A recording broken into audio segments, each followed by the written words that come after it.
Hello, I'm reviewing Double Dry Hopped Melcher Street from Trillium. I have a really long rambling review of this from 2016 on my channel when it came from a growler. And it's 7.2% alcohol. This is canned on the 10th, so that's 18 days in the can, or 19 days. Yeah, I kind of stopped going to Trillium very much. They raised prices on a lot of their stuff, and a lot of other breweries started making good hazy IPAs since 2016. But I went there and got some stuff, so let's do a re-review. What I noticed with the cans that I got this time around is that they're not very hazy. Trillium used to be known for making really hazy beers. I think now they save that for their double dry hop beers and their triple IPAs. And I noticed that there's like no sediment and or chunks and things in the bottom of their cans. So we'll see about this one because it's DDH, so it's supposed to be extra hoppy, thicky. Usually double dry hop means more haze because the more polyphenols in there and the more hop particulates can make things hazier. And that's pretty hazy. Just a straight up pale orange color, I guess.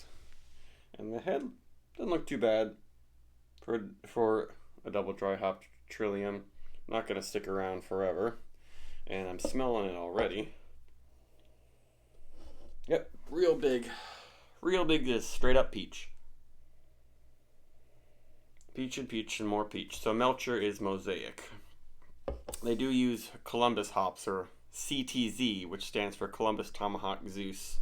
3 different trade names for the same hop variety, just made it by different farms. Columbus is the most commonly known way to, or commonly known name for it, I guess, probably.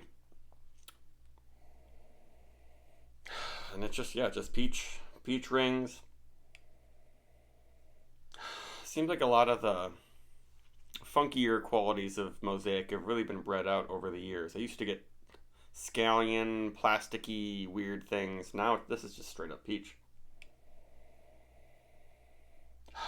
It's almost just like 2-1 note. I guess there's some orange in there.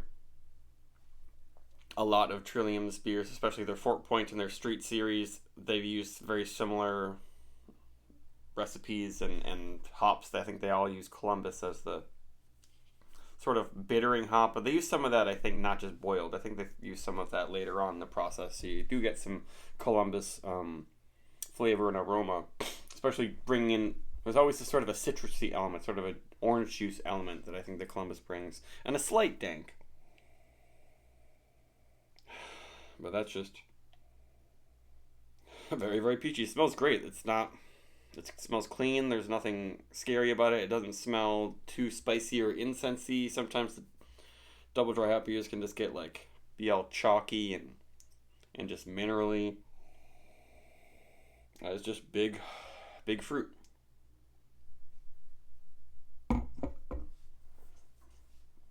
Oh, there's some spicy, prickly quality there in the flavor and on the tongue.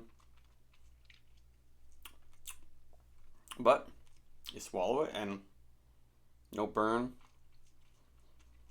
I can feel my tongue's very textured though. It dried out my tongue really quickly with those polyphenols, and I guess they're kind of like tannins. How oak can dry out your tongue like that. Very low bitterness. Yep. First sip was very easy.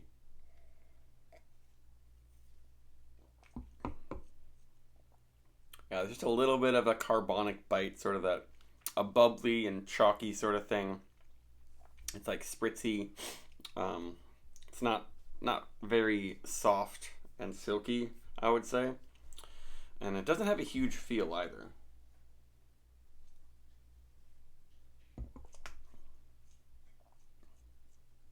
Yeah, it's going to get more spicy and dry out as I drink it. It's sweet, but it's not too sweet. Especially because the hops are overriding the yeast esters for sure in this one. So I'm not getting a huge amount of candy notes. There's a little bit of a boozy flavor and a little bit of heat now.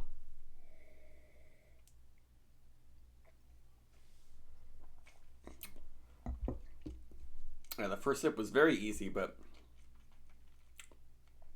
by the end of this, it might be a little bit coarse, have a little bit of a spritzy bite to it.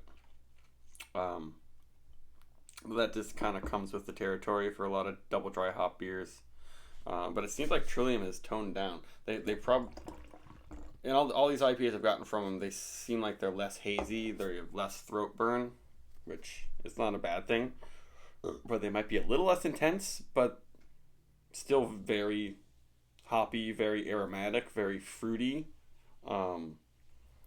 Basically, they've probably gotten more efficient with their process. Maybe they're using a little like less hops, but making it a little more pleasant. It's a little warm, little slight burn in the throat. Yeah, I don't know why I'm really noticing the booze on this. Probably because it's the first IPA or first beer I've had today, and it's just warming up my throat.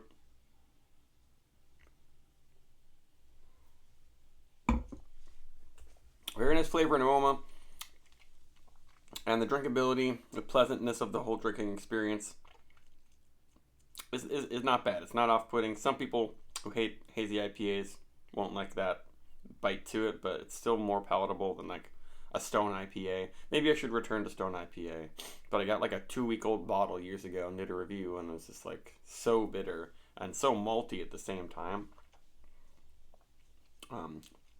So this is lingering a little bit now, like a peach orange vodka drink in the flavor. I feel like it's a little too boozy.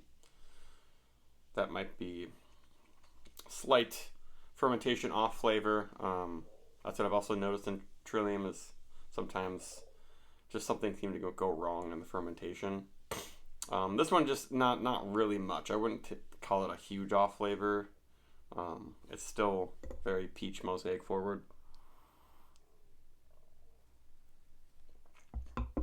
Just the booze could be hidden a little bit better, I would say. But it's good. It's definitely a 4.25 beer. Maybe even more if you love mosaic and peachy IPAs. This is a really good one. Really big peach.